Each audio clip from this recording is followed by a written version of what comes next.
الحمد لله رب العالمين والصلاة والسلام على سيد الأنبياء والمرسلين أما بعد فأعوذ بالله من الشيطان الرجيم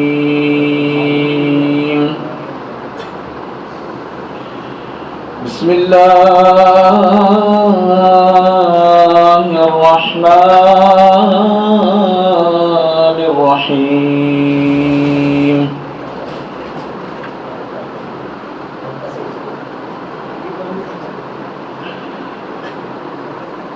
پیارے اسلامی بھائیو، آئیے حضور پاک صلی اللہ علیہ وسلم کی بارگاہ میں جس طریقے سے میں درود و سلام کے صیغے پڑھاؤں، مل کر محبت کے ساتھ آپ بھی درود و سلام کے صیغے میرے ساتھ دہرائیں۔ پڑھیے الصلاۃ والسلام علیک یا رسول اللہ،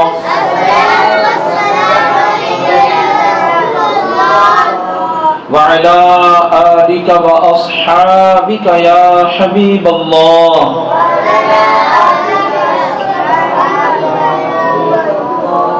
الصلاۃ والسلام علیک یا نبی اللہ، وعلى آلك وأصحابك يا نور الله۔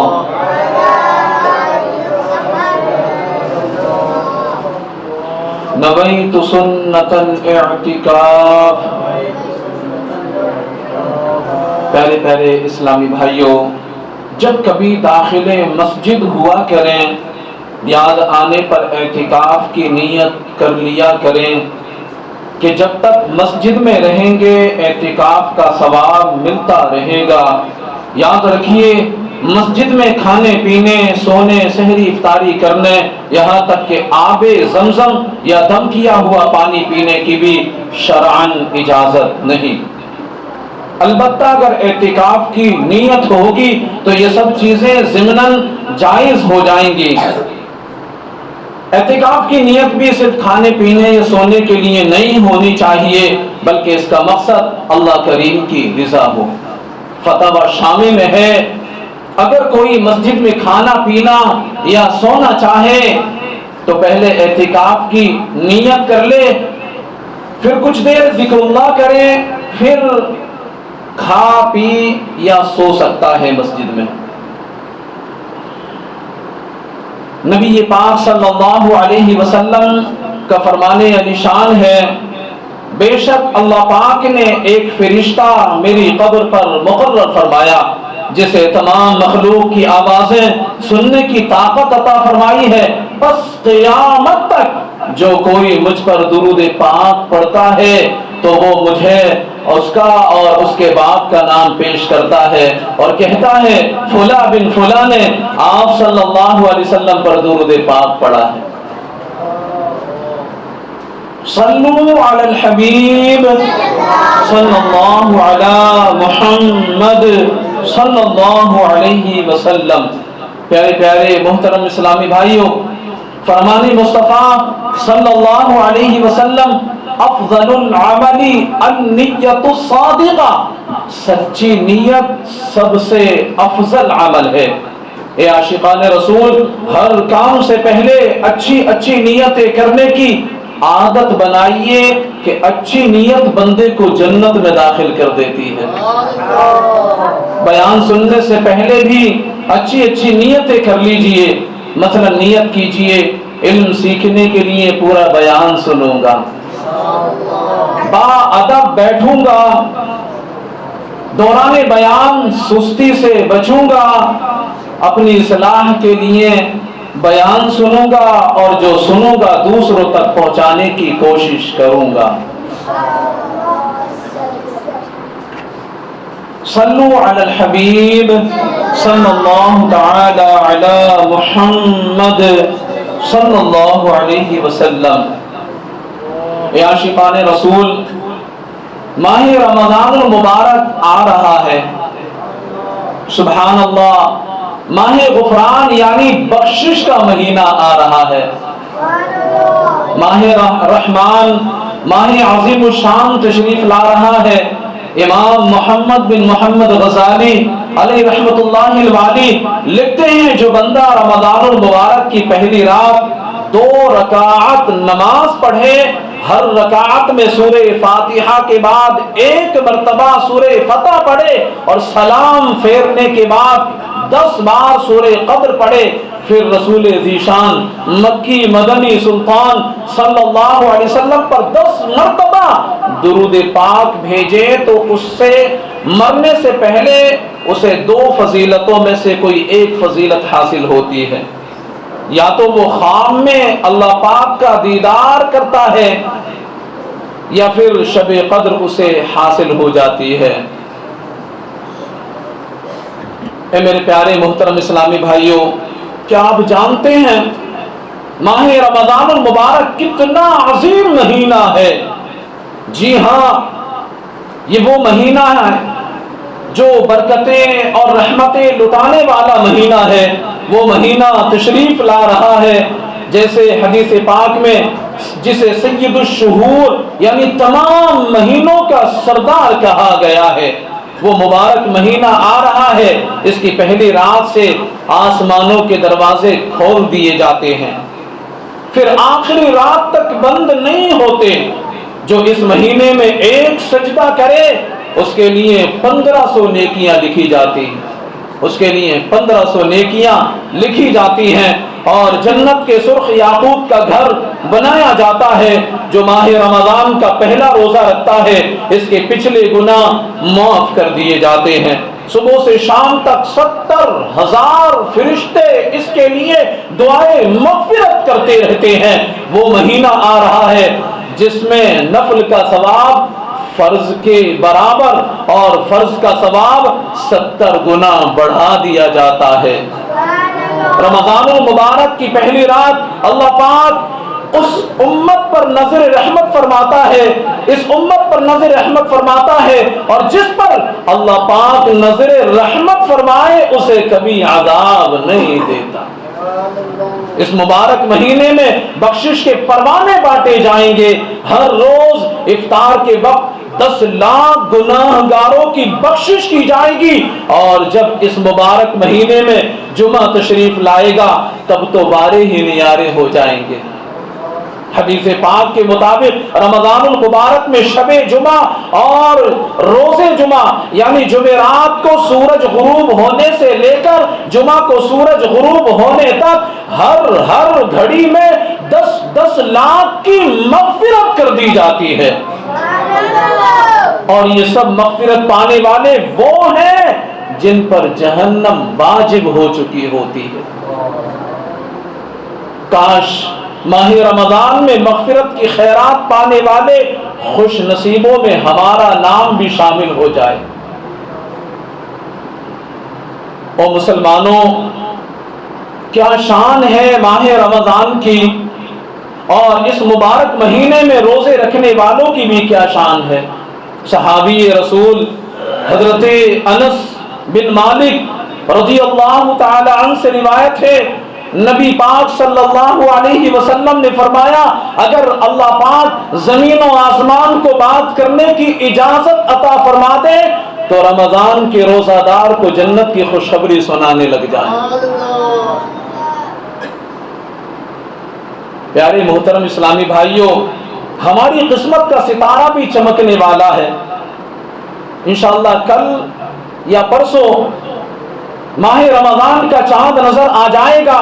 اللہ پاک نے چاہا تو ہم اس سال بھی ماہ رمضان کی مقدس گھڑیاں دیکھنے اور ماہ رمضان کی بابرکت ساعتوں میں سانس لینے کی سعادت پائیں گے۔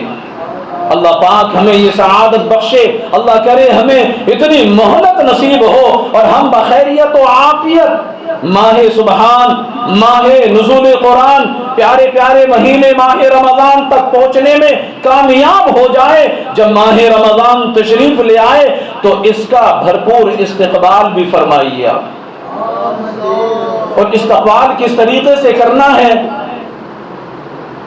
نماز مغرب مسجد میں باجماعت ادا کیجیے، زیادہ بہتر ہے کہ اوابین کے نوافل بھی پڑھ لیجیے، ماہ رمضان کا چاند دیکھنے کی بھی کوشش کیجئے، اور چاند دیکھ کر ہو سکے تو وہ دعا پڑھیے جو ہمارے آقا مدینے والے مصطفیٰ صلی اللہ علیہ وسلم پڑھا کرتے تھے، انشاءاللہ الکریم بہت برکتیں نصیب ہوں گی۔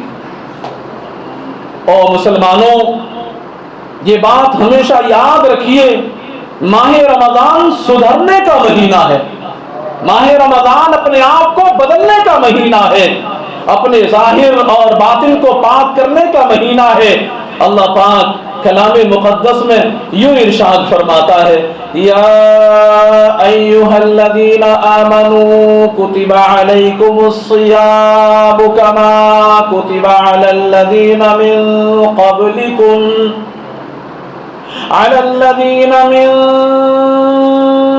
قبلکم لعلکم تتقون۔ اے ایمان والو، تم پر روزے فرض کیے گئے جیسے تم سے پہلے لوگوں پر فرض کیے گئے تھے، تاکہ تم پرہیزگار بن جاؤ۔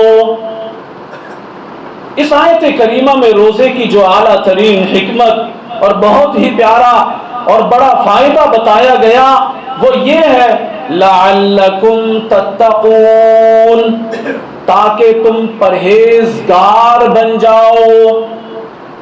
اے مسلمانوں، تم پر روزے فرض کیے جاتے ہیں، تم اس پر کار بند رہو، یعنی پابندی سے روزے رکھتے رہو تاکہ تمہیں تقویٰ اور پرہیزگاری ملے۔ پتہ چلا ماہ رمضان وہ مبارک مہینہ ہے جس میں روزے رکھے جاتے ہیں، اور ان روزوں کی برکت سے ہمیں تقویٰ نصیب ہو جاتا ہے۔ تقویٰ بہت بڑی دولت ہے۔ حضرت ابو سعید خدری رضی اللہ تعالیٰ عنہ سے روایت ہے، صحابی رسول پاک صلی اللہ علیہ وسلم نے ایک صحابی کو نصیحت کرتے ہوئے فرمایا، علیک بتقوی اللہ فإنہ جماع کل خیر،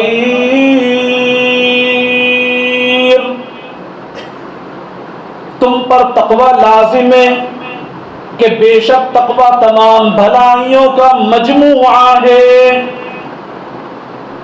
حجت الاسلام امام محمد غزالی رحمت اللہ تعالی علیہ فرماتے ہیں، اے عزیز، تجھے جاننا چاہیے تقوی ایک نایاب خزانہ ہے، اگر تم اس خزانے کو حاصل کرنے میں کامیاب ہو گئے تو تم بہت بڑی کامیابی حاصل کر لو گے۔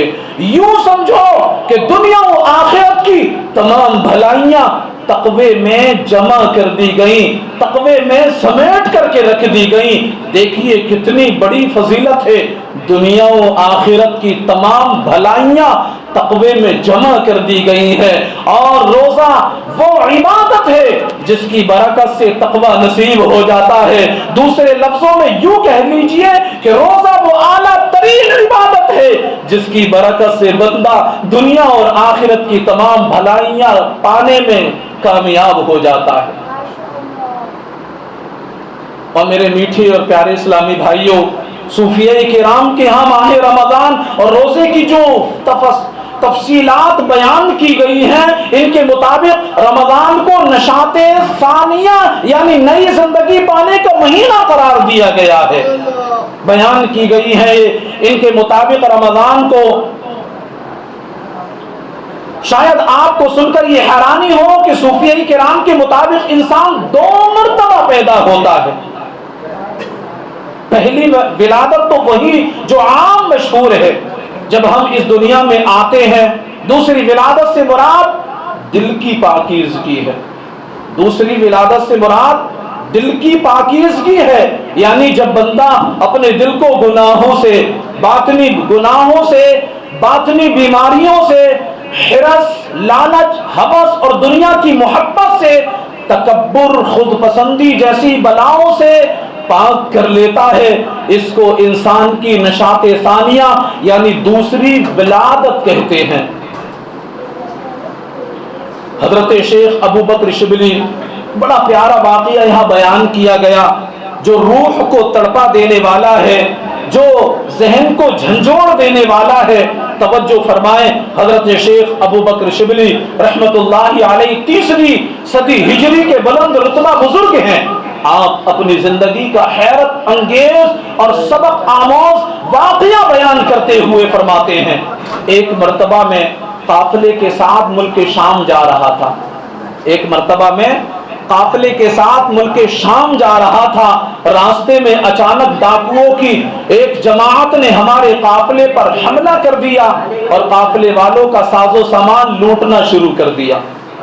جب سارا ساز و سامان لوٹ لیا، اپنے سردار کے سامنے ڈھیر کر دیا، تو اس کی جانچ ہونے لگی۔ ایک شخص کے سامان سے شکر اور بادام کی تھیلی نکلی، سارے ڈاکو مل کر شکر اور بادام کھانے لگے، مگر ان کا سردار شکر اور بادام نہیں کھاتا تھا۔ شیخ ابو بکر شبلی فرماتے ہیں، مجھے بڑی حیرانی ہوئی، میں نے ڈاکوؤں کے سردار سے پوچھا، سب شکر اور بادام کھا رہے ہیں، تم کیوں نہیں کھاتے؟ سب کھا رہے ہیں، تم کیوں نہیں کھاتے؟ اس نے میری حیرت میں اضافہ کرتے ہوئے کہا، میرا روزہ ہے، چوری بھی ہو رہی ہے، روزہ بھی رکھا جا رہا ہے، ڈاکہ زنی بھی کر رہے ہیں، روزہ بھی رکھا جا رہا ہے۔ بڑی حیرانی کی بات تھی، ایک طرف حقوق العباد یعنی بندوں کی حقوق پامال کیے جا رہے ہیں، لوگوں کی خون اور پسینے کی کمائی لوٹی جا رہی ہے، غریبوں کی آہیں اور بددعائیں لی جا رہی ہیں، اور دوسری طرف تقوی و پرہیزگاری کا مظاہرہ کرتے ہوئے روزہ بھی رکھا ہوا ہے۔ شیخ ابو بکر شبلی رحمت اللہ تعالی علیہ فرماتے ہیں، میں نے اس سے پوچھا، تم لوٹ مار بھی کرتے ہو اور روزہ بھی رکھتے ہو؟ میرے سوال پر سردار کہنے لگا، اللہ پاک سے صلح کے لیے بھی تو کوئی راہ باقی رہنی چاہیے۔ حضرت شیخ ابو بکر شبلی رحمت اللہ تعالی علیہ فرماتے ہیں، یہ بات آئی گئی ہو گئی، کچھ عرصے کے بعد مجھے مکہ مکرمہ میں حاضری کی سعادت نصیب ہوئی۔ میں نے ڈاکوؤں کی اسی سردار کو وہاں دیکھا، اس کے چہرے پر عبادت کا نور تھا، اس کے چہرے پر عبادت کا نور تھا، مجاہدات کی وجہ سے اس کا جسم کمزور پڑ چکا تھا اور وہ احرام باندھے طواف کعبہ میں مصروف تھا۔ اسے اس حالت میں دیکھ کر مجھے ایک بار پھر اور حیرت ہوئی۔ میں نے تعجب سے پوچھا، کیا تم وہی نہیں ہو؟ اللہ اکبر، وہ کہنے لگے، جی ہاں میں وہی ہوں، اور سنیے، اسی روزے نے اللہ پاک کے ساتھ میری صلح کرا دی ہے، اسی روزے نے اللہ پاک کے ساتھ میری صلح کرا دی ہے۔ اور مسلمانوں، رمضان المبارک نشاط ثانیہ یعنی نئی پاکیزہ زندگی پانے کا مہینہ ہے۔ اب رمضان المبارک تشریف لا رہا ہے، ہمیں بھی چاہیے کہ ہم اپنے اندر کچھ تبدیلی کی کوشش کریں، اپنے آپ کو، اپنے دل کو، اپنی روح کو دوبارہ نئے سرے سے سنوارنے کی کوشش کریں۔ مثلا پچھلی زندگی گناہوں میں گزری، اب توبہ کر لیں۔ پہلے نمازیں نہیں پڑھتے تھے، اب پڑھنا شروع کر دیں۔ پہلے روزے نہیں رکھتے تھے، اس سال پورے ماہ مبارک کے روزے رکھیں۔ پہلے فلمیں ڈرامے دیکھنے کی عادت ہے، اسے چھوڑ دیں۔ پہلے بدنگاہی کرتے تھے، اب اس سے باز آ جائیں۔ پہلے غیبت و چغلی وغیرہ گناہوں میں پڑے رہتے تھے، اب اس سے رک جائیں۔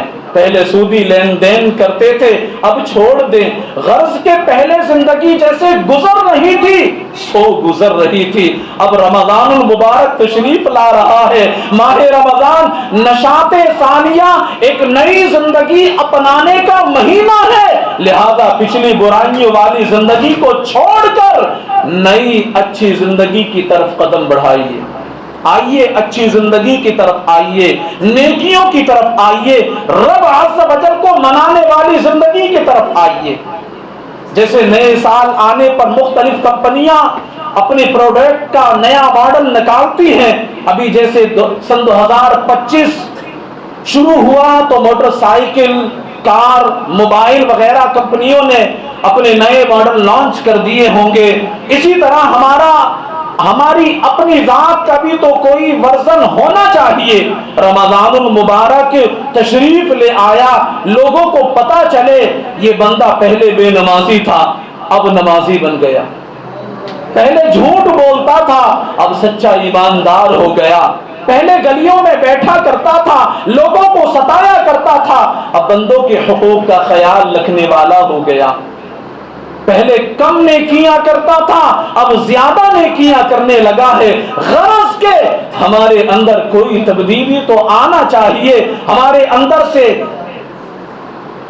گناہوں کا یہ ڈھیر نکلنا چاہیے، ہمارے انداز سے، ہمارے کردار سے، ہمارے طور و طریقے سے پتہ چلے کہ رمضان المبارک آ چکا ہے، رمضان المبارک آ چکا ہے۔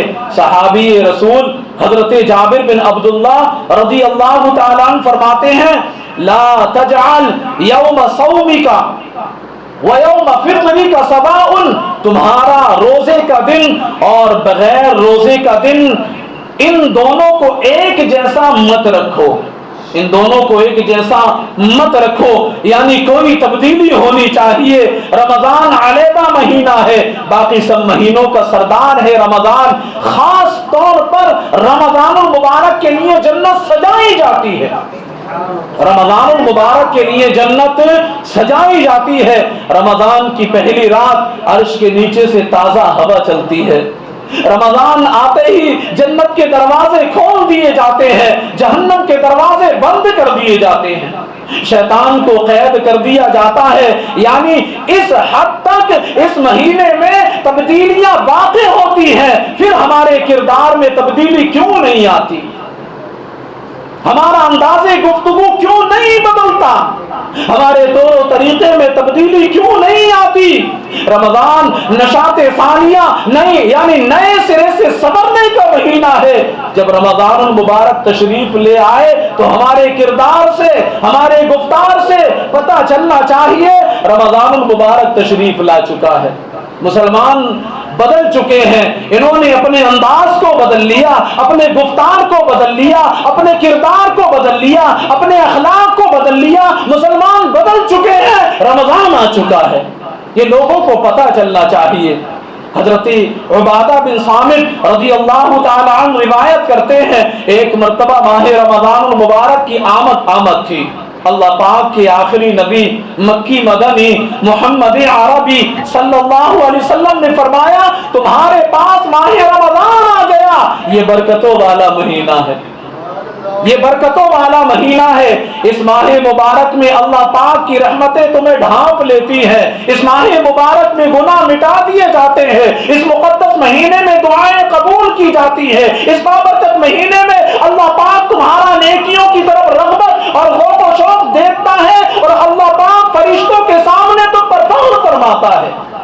بس اس مقدس مہینے میں اپنی ذات سے نیکیاں اور بھلائیاں اللہ پاک کو دکھاؤ، اس مبارک مہینے میں خوب نیکیاں کرو، تلاوت قرآن کرو، نمازوں کی پابندی کرو، نوافل کی ادائیگی کرو، راتوں کو جاگ کر کے تم تراویح پوری کی پوری 20 رکعت پڑھا کرو، تم اللہ کو راضی کرنے والے کام کیا کرو، تم درود و سلام کی کثرت کیا کرو، تم کلام مقدس کی تلاوت کیا کرو، اس ماہ مبارک میں خوب برکتیں لوٹنے والے بن جاؤ۔ بے شک بدبخت ہے وہ شخص جو اس مہینے میں بھی رحمت الہی سے محروم رہ جائے۔ یہ ماہ مبارک ہمارے درمیان تشریف لائے اور پھر وہ اس ماہ مبارک کی برکتیں نہ لوٹے، وہ تو بدبخت ہی ہے نا، اس سے بڑا بدبخت کون ہوگا؟ اور مسلمانوں، اس حدیث پاک کے 2 جملے بہت اہم ہیں۔ پہلا جملہ یہ، ينظر اللہ الی تنافسکم، اس مہینے میں اللہ پاک تمہارا نیکیوں کی طرف رغبت اور ذوق و شوق دیکھتا ہے۔ دوسرا یہ، فَأَرُوا اللَّهَ مِنْ أَنفُسِكُمْ خَيْرًا، بس اپنی ذات سے نیکیاں اور بھلائیاں اللہ پاک کو دکھاؤ۔ اس مبارک مہینے میں خصوصیت کے ساتھ ہمارے ذوق و شوق کو پرکھا جاتا ہے، دیکھا جاتا ہے۔ ماہ رمضان تو عطا کر دیا، اب کون ہے جو اس مبارک مہینے میں سدھر جاتا ہے؟ ماہ رمضان تو عطا کر دیا ہے، اب کون ہے جو زیادہ کثرت سے تلاوت کرتا ہے؟ ماہ رمضان تو عطا کر دیا، اب کون ہے جو گناہوں سے بچتا ہے؟ ماہ رمضان تو عطا کر دیا، اب کون ہے جو زیادہ سے زیادہ نیکیاں کرتا ہے؟ غرض کہ ہمارا یہ شوق دیکھا جاتا ہے، اس کو پرکھا جاتا ہے، اور ہم نے ماہ رمضان میں یہ شوق دکھانا ہے، ہم نے یہ شوق ماہ رمضان میں دکھانا ہے۔ کیا خبر یہی شوق، یہی ذوق ماہ رمضان المبارک میں ہمارا سدھر جانا اللہ پاک کی بارگاہ میں قبول ہو جائے اور ہماری بخشش کا ذریعہ بن جائے۔ او مسلمانوں، منقول ہے محمد نامی ایک آدمی سارا سال نماز نہ پڑھتا تھا، جب رمضان تشریف لاتا، رمضان المبارک کا بابرکت مہینہ آتا، تو وہ پاک صاف کپڑے پہنتا، پانچوں وقت نماز کے ساتھ پانچوں وقت کی نماز ادا کرتا اور پچھلی قضا نمازیں بھی ادا کرتا۔ لوگوں نے اس سے پوچھا تو ایسا کیوں کرتا ہے، تو ایسا کیوں کرتا ہے؟ اس نے جواب دیا یہ رحمت، برکت، توبہ اور مغفرت کا مہینہ ہے، شاید اللہ پاک مجھے میرے اسی عمل کے سبب بخش دے۔ جب اس کا انتقال ہو گیا تو کسی نے اسے خواب میں دیکھ کر پوچھا ما فعل اللہ بکا، اللہ پاک نے تمہارے ساتھ کیسا معاملہ کیا، اللہ پاک نے تمہارے ساتھ کیسا معاملہ فرمایا؟ اللہ اکبر۔ اس نے جواب دیا میرے اللہ پاک نے مجھے احترام رمضان بجا لانے کے سبب بخش دیا ہے، احترام رمضان بجا لانے کے سبب بخشش فرما دی ہے۔ سبحان اللہ، یہ اللہ پاک کی کرم نوازی ہے۔ وہ رب قہار عدل فرمائے تو کسی ایک ہی گناہ پر پکڑ فرما لے، اور اگر فضل فرمائے تو صرف ایک نیکی کے صدقے بڑے بڑے گناہوں کو بھی بخش دیتا ہے۔ بہرحال میرے پیارے اور میٹھے اسلامی بھائیوں، ماہ رمضان سدھرنے کا مہینہ ہے نا، ماہ رمضان سدھرنے کا مہینہ ہے، اس میں سدھر جانے کا پکا عزم کیجئے۔ حدیث پاک میں ہے اللہ پاک نے تمہارے لیے 11 مہینے رکھے ہیں، ان میں کھاؤ پیو لذت اٹھاؤ، مگر ایک مہینہ اپنے لیے خاص فرمایا ہے، فرمایا فاتقوا شہر رمضان فإنہ شہر اللہ،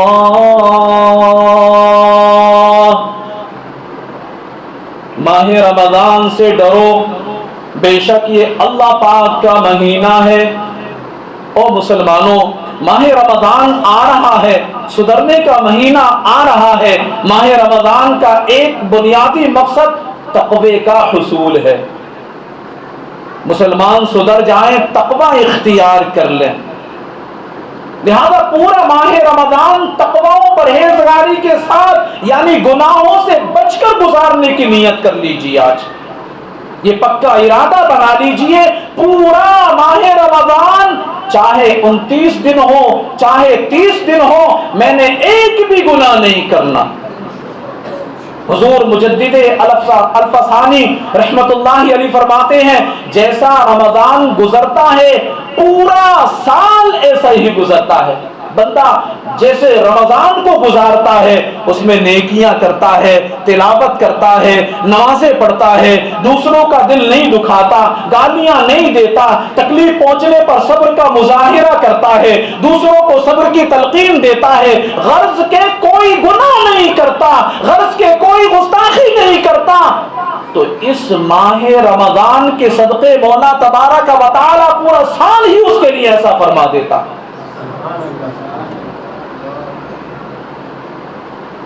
ہم بس یہ ایک مہینہ گناہوں سے بچ کر گزار لیں، انشاءاللہ الکریم زندگی سنور جائے گی، زندگی میں انقلاب آ جائے گا۔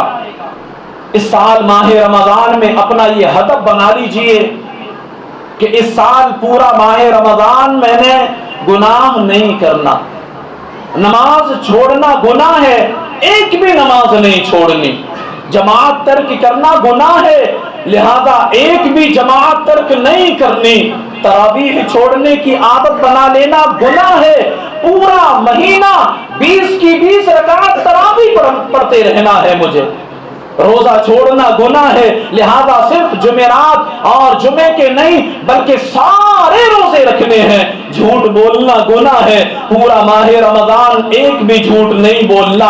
غیبت کرنا گناہ ہے، پورا ماہ رمضان ایک مرتبہ بھی غیبت نہیں کرنی۔ چغلی کھانا گناہ ہے، پورا ماہ رمضان چغلی نہیں کرنا، چغلی سے بچنا ہے۔ بدنگاہی گناہ ہے، پورا ماہ رمضان بدنگاہی سے بچنا ہے۔ فیس بک چلانے میں احتیاط کرنی ہے، یوٹیوب کھولنے میں احتیاط کرنی ہے۔ سوشل میڈیا گویا گناہوں کا گھر ہے، اس کے استعمال میں احتیاط کرنی ہے۔ کانوں کو گناہوں سے بچانا ہے، ہاتھوں کو گناہوں سے بچانا ہے، غرض کے پورے جسم کو گناہوں سے بچاتے ہوئے نیکیوں میں اپنے آپ کو صرف کرنا ہے۔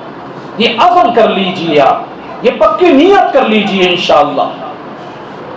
پیارے نبی مکی مدنی محمد عربی صلی اللہ علیہ وسلم نے فرمایا، جو رمضان میں گناہ کا کام کرتا ہے اللہ پاک اس کے سال بھر کے اعمال ضائع فرما دیتا ہے، سال بھر کے تمام اعمال کو ضائع فرما دیتا ہے۔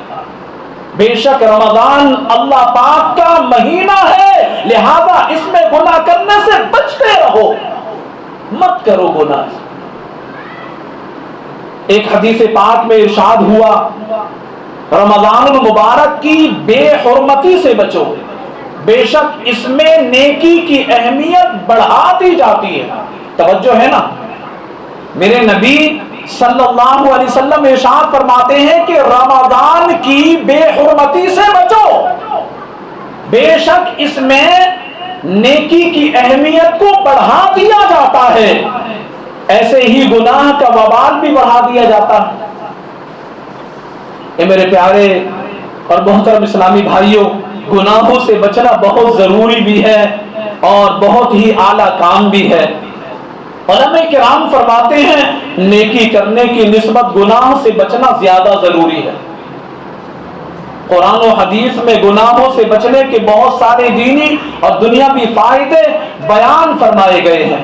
مثلا جو بندہ گناہوں سے بچ جائے اسے دل کا سکون عطا کر دیا جاتا ہے۔ جو بندہ گناہوں سے بچ جاتا ہے اللہ پاک اس کی غیب سے مدد فرماتا ہے۔ جو بندہ گناہوں سے بچ جاتا ہے اس کے رزق میں برکت ڈال دی جاتی ہے۔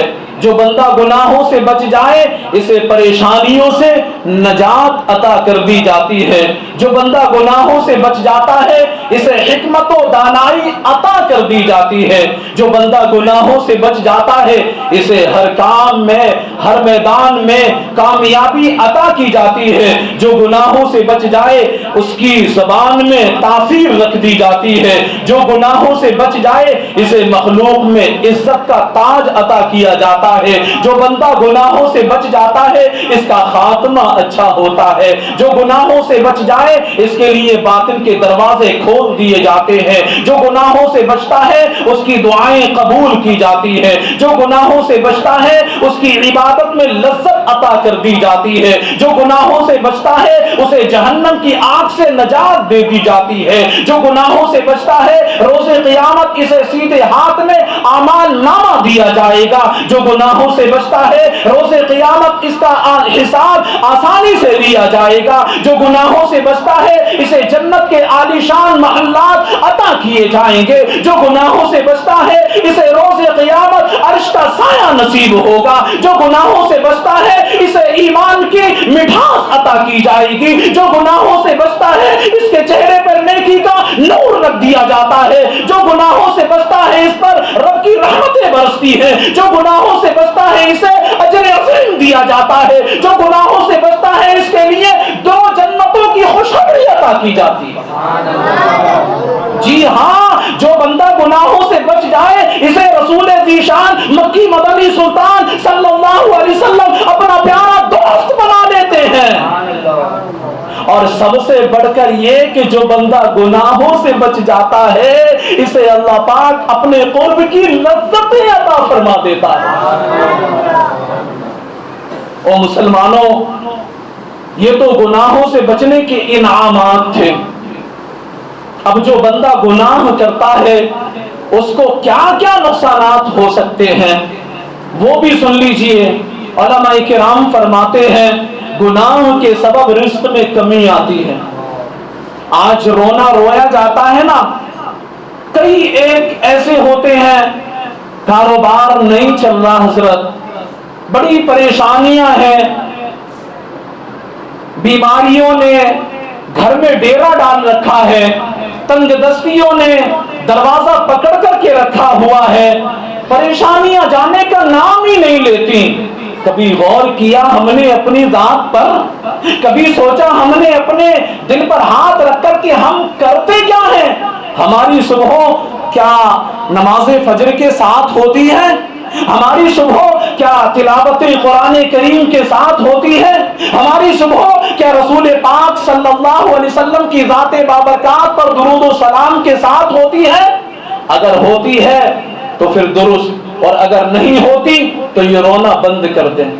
تو فرمایا گیا کہ گناہ کے سبب رزق میں کمی آتی ہے، دل اور بدن کمزور ہوتے ہیں، گناہ کے سبب عمر گھٹتی ہے، گناہ کے سبب برکت اڑ جاتی ہے، گناہ کے سبب قوت ارادی کمزور ہوتی ہے، گناہ کے سبب گناہ ذلت کا سبب بنتا ہے، گناہ ہلاکت کی طرف لے جاتا ہے، گناہ کے سبب عقل کو نقصان ہوتا ہے، نور عقل بجھ جاتا ہے، گناہوں کے سبب زمین میں فساد برپا ہوتا ہے، حیا مٹتی اور بے حیائی بڑھتی ہے، گناہ کے سبب نعمت جاتی اور زحمت آتی ہے۔ مسلمانوں کے دوسرے خلیفہ امیر المومنین سیدنا حضرت عمر فاروق اعظم رضی اللہ تعالی عنہ فرماتے ہیں گناہ اگرچہ ایک ہی ہو اپنے ساتھ 10 برائیاں لے کر آتا ہے۔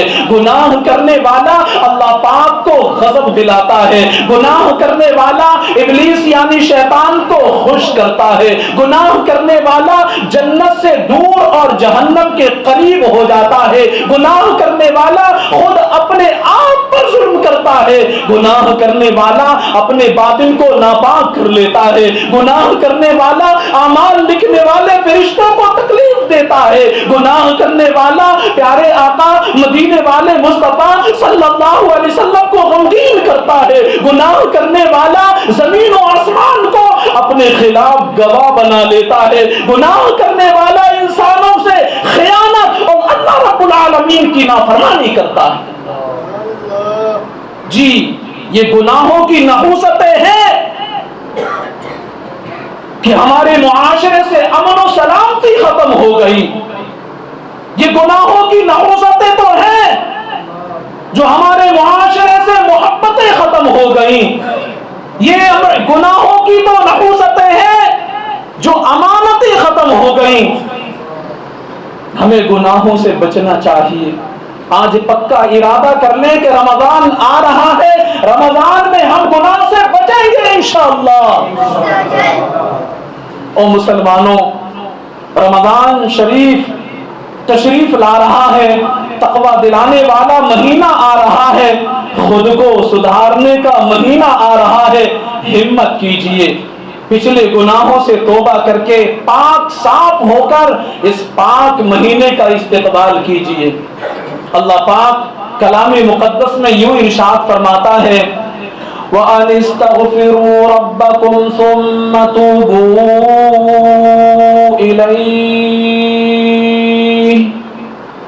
إِلَيْهِ يُمَتِّعْكُمْ مَتَاعًا حَسَنًا إِلَىٰ أَجَلٍ مُّسَمًّى وَيُؤْتِ كُلَّ ذِي فَضْلٍ فَضْلَهُ وَإِن تَوَلَّوْا فَإِنِّي أَخَافُ عَلَيْكُمْ عَذَابَ يَوْمٍ كَبِيرٍ۔ اللہ فرماتا ہے اور یہ کہ اپنے رب سے معافی مانگو پھر اس کی طرف توبہ کرو تو وہ تمہیں ایک مقررہ مدت تک بہت اچھا فائدہ دے گا اور ہر فضیلت والے کو اپنا فضل عطا فرمائے گا، اور اگر تم منہ پھیرو تو میں تم پر بڑے دن کے عذاب کا خوف کرتا ہوں۔ تفسیر صراط الجنان میں ہے اس آیت کریمہ میں فرمایا گیا، نبی پاک صلی اللہ علیہ وسلم نے لوگوں کو حکم دیا، فرمایا گیا لوگوں کو حکم دے کہ اے لوگوں اپنے گزشتہ گناہوں کی معافی مانگو اور آئندہ گناہ کرنے سے توبہ کرو۔ جس نے اپنے گناہوں سے پکی توبہ کی اور اخلاص کے ساتھ اپنے رب کا عبادت گزار بن گیا تو اللہ پاک اسے کثیر رزق اور وسعت عیش عطا فرمائے گا، اور وہ امن و راحت والی زندگی گزارے گا، اس سے اللہ پاک راضی ہوگا۔ اور جو توبہ نہ کرے، گناہوں پر قائم رہے، تو وہ خوف والی زندگی گزارے گا، بیماریوں میں مبتلا رہے گا، اور اسے اللہ پاک کی ناراضی کا سامنا کرنا بھی پڑے گا۔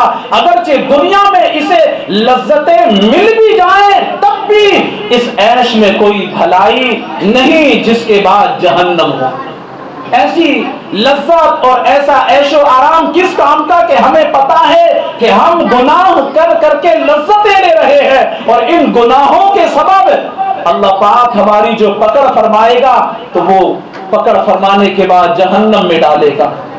اللہ پاک ہمیں گناہوں سے بچ کر خوب نیکیاں کرتے ہوئے ماہ رمضان گزارنے کی توفیق نصیب فرمائے۔ کاش ماہ رمضان کے صدقے ہم پکے نیک بن جائیں، نیک متقی بن جائیں، پرہیزگار بن جائیں۔ اور مسلمانوں، الحمدللہ رمضان المبارک کا پیارا بابرکت مہینہ آنے والا ہے۔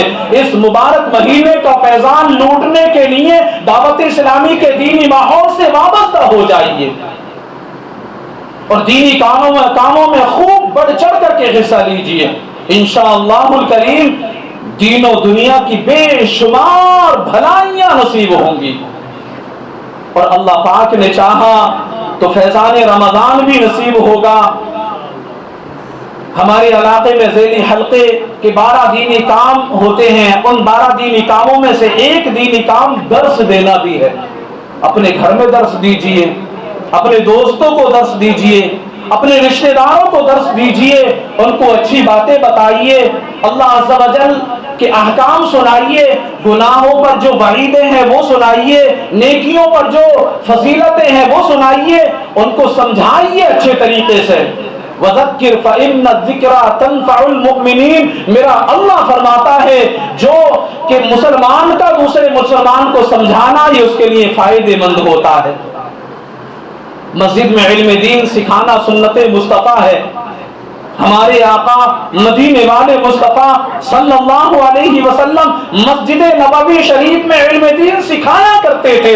ہمارے نبی صلی اللہ علیہ وسلم علم دین کی میراث تقسیم کیا کرتے تھے، صحابہ کرام سیکھتے تھے، بڑے بڑے اولیاء کرام اور علماء امت کا بھی یہی معمول رہا ہے۔ الحمدللہ دعوت اسلامی عاشقان رسول کی تحریک ہے، اور یہ دعوت اسلامی والے بھی نیک کام کرنے کی سعادت حاصل کرتے ہیں۔ آپ کے قریبی چوک یا مسجد میں جہاں درس ہوتا ہے اس میں شرکت کیجئے، انشاءاللہ اس کی بے شمار آپ کو برکتیں بھی نصیب ہوں گی، علم دین سیکھنے کا موقع بھی ملے گا۔ اگر مسجد میں ہے تو اتنی دیر مسجد میں بیٹھنے کا ثواب بھی ملے گا، نیک صحبت میں بیٹھنا نصیب ہوگا۔ درس مسلمانوں کو برائیوں سے بچانے کا ذریعہ ہے، درس بے نمازیوں کو نمازی بنانے کا ذریعہ ہے، درس مسجد سے دور رہنے والوں کو مسجد سے قریب کرنے کا ذریعہ ہے۔ درس کی برکت سے نیکیوں میں رغبت پیدا ہوتی ہے، درس کی برکت سے علاقے میں دینی کاموں کی دھومیں مچتی ہیں، درس کی برکت سے معاشرے کی خرابیاں دور ہوتی ہیں۔ آپ بھی روزانہ درس میں شرکت کی نیت کر لیجئے، انشاءاللہ نمازوں کے ساتھ ساتھ علم دین کی بہت سی باتیں سیکھنے کا جذبہ آپ کو ملے گا، اور اس کا ثواب بھی آپ کو ہاتھ آئے گا۔ اور مسلمانوں، آئیے اذان کی سنتیں اور آداب کے بارے میں چند مدنی پھول سننے کی سعادت حاصل کرتے ہیں۔ جو 5 وقت اذان ہوتی ہے اس میں کیا سنتیں ہیں، کیا آداب ہیں، روزانہ ہم سنتے ہیں اذان، لیکن شاید کئی ایک اسلامی بھائی ایسے ہوں گے جن کو یہ پتہ ہی نہیں ہوگا کہ کہ جب اذان ہو رہی ہوتی ہے اس وقت میں کیا کرنا سنت ہے اور کس چیز سے بچنا سنت ہے، اور کون سی چیز ادب کے خلاف ہے اور کون سی چیز ادب کے قریب ہے۔ تو سنیں، میرے آقا مدینے والے مصطفیٰ سب مل کر کے کہہ دو صلی اللہ تعالی علیہ وسلم ارشاد فرماتے ہیں، ثواب کی خاطر آذان پڑھنے والا اس شہید کی مانند ہے جو خون میں لتھڑا ہوا ہے، اور جب مرے گا قبر میں اس کے جسم میں کیڑے نہیں پڑیں گے، اس کا جسم سلامت رہے گا۔ اور میرے آقا فرماتے ہیں، میں جنت میں گیا، اس میں موتی کے گنبد دیکھے، اس کی خاک مشک کی ہے، پوچھا اے جبریل یہ کس کے واسطے ہے؟ عرض کی آپ کی امت کے مؤذنوں اور اماموں کے واسطے ہے۔ آپ کی امت کے مؤذنوں یعنی آذان پڑھنے والوں اور اسلامی بھائیوں کو جماعت کے ساتھ نماز پڑھانے والوں کے واسطے ہے۔ نبی پاک صلی اللہ علیہ وسلم نے سفر میں ایک بار آذان پڑھی اور کلمات شہادت یوں کہے، اشہد انی رسول اللہ، میں گواہی دیتا ہوں کہ میں اللہ کا رسول ہوں۔ جس بستی میں آذان ہوتی ہے اللہ پاک اپنے عذاب سے اس دن اسے امن دیتا ہے۔ پانچوں فرض نمازیں، ان میں جمعہ بھی شامل ہے، جب جماعت اولیٰ کے ساتھ مسجد میں وقت پر ادائیگی کی جائے تو ان کے لیے آذان سنت مؤکدہ ہے، یعنی تاکیدی سنت ہے، اور اس کا حکم مثل واجب ہے کہ اگر اذان نہ کہی گئی تو وہاں کے تمام لوگ گناہ گار ہوں گے۔ دو فرامین مصطفیٰ صلی اللہ علیہ وسلم، پہلا اللہ پاک ہر شب جمعہ یعنی جمعرات اور جمعہ کی درمیانی رات ابتدا سے آخر تک آسمان دنیا کی طرف خاص تجلی فرماتا ہے اور فرشتے کو حکم دیتا ہے جو یہ اعلان کرتا ہے کوئی مانگنے والا میں اسے دوں، ہے کوئی توبہ کرنے والا میں اس کی توبہ قبول کروں، ہے کوئی مغفرت چاہنے والا میں اسے بخش دوں۔ اسی طریقے سے پوری رات اعلان ہوتا رہتا ہے، اور خوش قسمت ہیں وہ لوگ جو اس پر لبیک کہتے ہوئے اللہ کی بارگاہ میں حاضر ہو جاتے ہیں۔ دوسرا فرمان، جو شخص جمعہ کے دن نماز فجر سے پہلے 3 مرتبہ استغفر اللہ الذی لا الہ الا ہوا واتوب الیہ پڑھے، اس کے گناہ بخش دیے جائیں گے، اس کے گناہ بخش دیے جائیں گے، اگرچہ سمندر کے جھاگ سے زیادہ ہی کیوں نہ ہو۔ سبحان اللہ۔ آئیے معمولات کے مطابق دعوت اسلام۔ پیارے اسلامی بھائیوں، اب دعا کا وقت ہو گیا ہے۔ دعا کے آداب پر نظر رکھتے ہوئے صدق دل کے ساتھ دعا مانگیے۔ فرمایا گیا جو دعا ذہن بانٹ کر مانگی جاتی ہے وہ دعا رد کر دی جاتی ہے۔ دعا کے آداب میں سے یہ بھی ہے کہ ہاتھوں کی ہتھیلیاں کھلی ہوں، اتنی کھلی ہو کہ آسمان کی طرف ہو، کاندھے کی سیٹ میں ہاتھوں کو رکھے یا چہرے کی سیٹ میں، اور پوری توجہ کے ساتھ دعا مانگے۔ آئیے دعا میں شامل ہو جائیں۔ الحمدللہ رب العالمین والصلاة والسلام على سید المرسلین وعلى آلہ وأصحابہ اجمعین۔ یا اللہ یا رحمان یا رحیم، اے میرے خالق میرے پروردگار، سن میرے ٹوٹے ہوئے دل کی پکار۔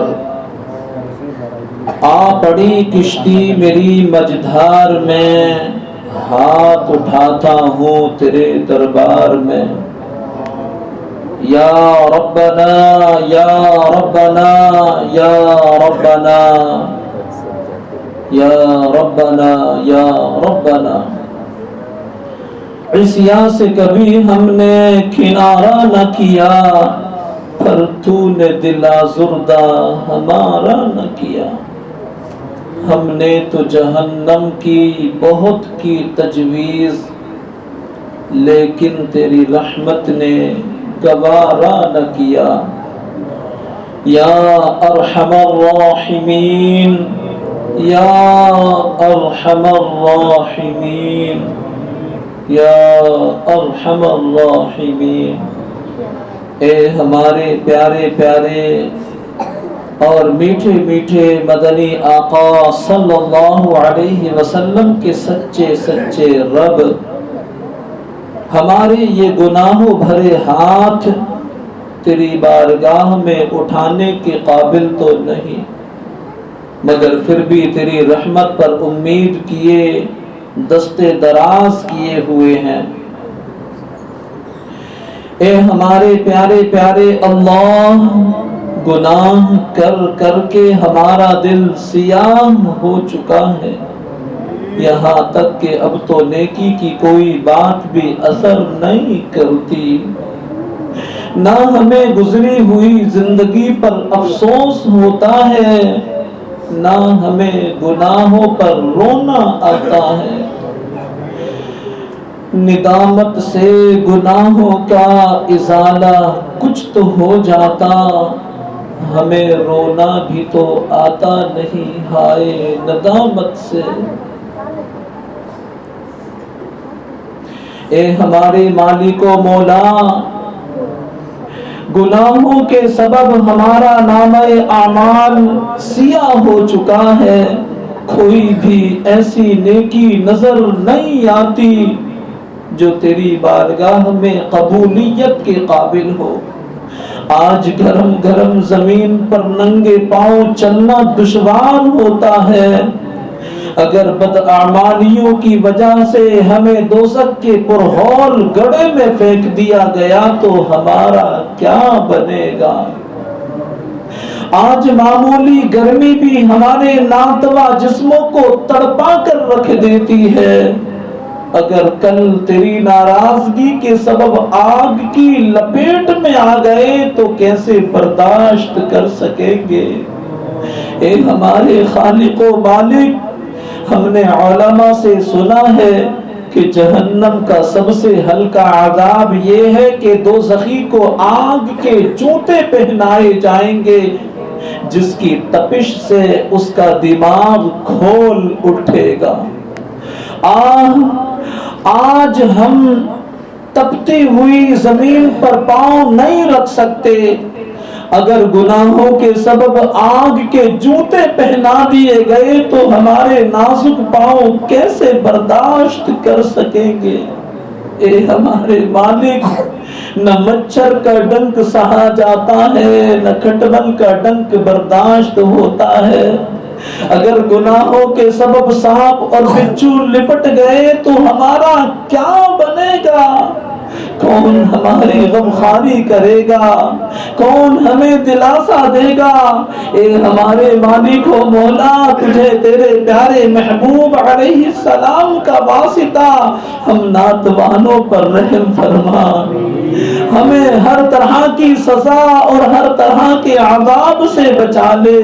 اے ہمارے مالک و مولا، ہم اعتراف کرتے ہیں کہ ہم بہت گناہگار ہیں، مگر تیرا فرمان ہے سبقت رحمتی علی غضبی، میری رحمت میرے غضب پر حاوی ہے، اے اللہ ہم پر بھی رحمت کی چادر تان دے، ایک بار تو ہمیں رحمت کی نظر سے دیکھ لے۔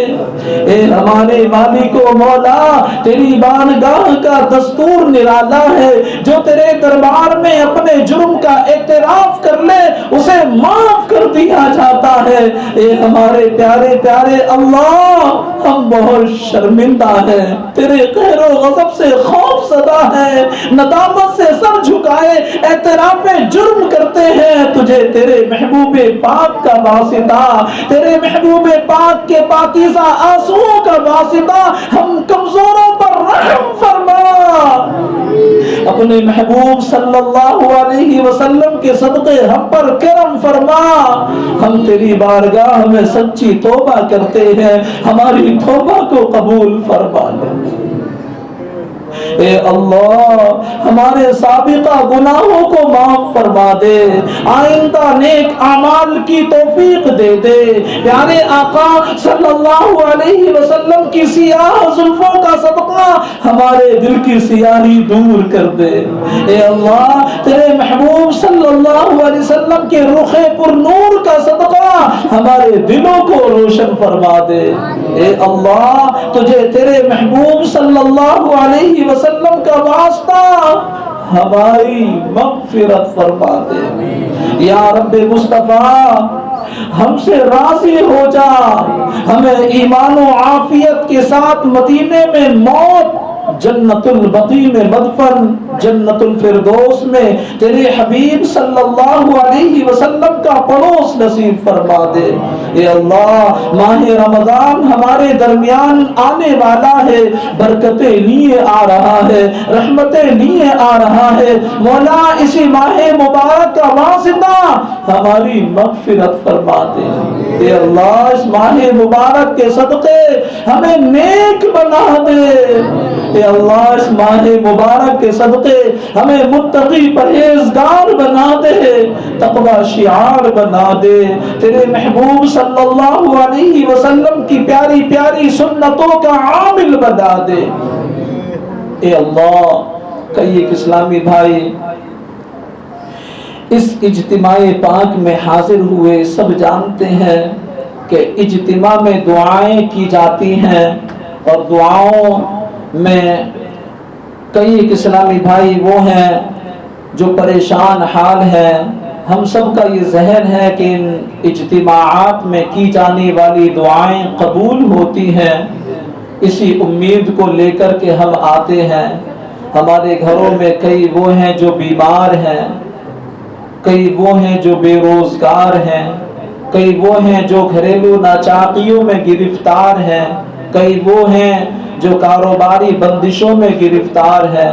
مولا تیری رحمت کی امید باندھے ان اجتماعات میں آئے ہیں، ہاتھوں کو پھیلائے ہیں، دامن کو پسارے ہوئے ہیں۔ مولا تجھ سے نہ مانگے تو کس سے مانگے؟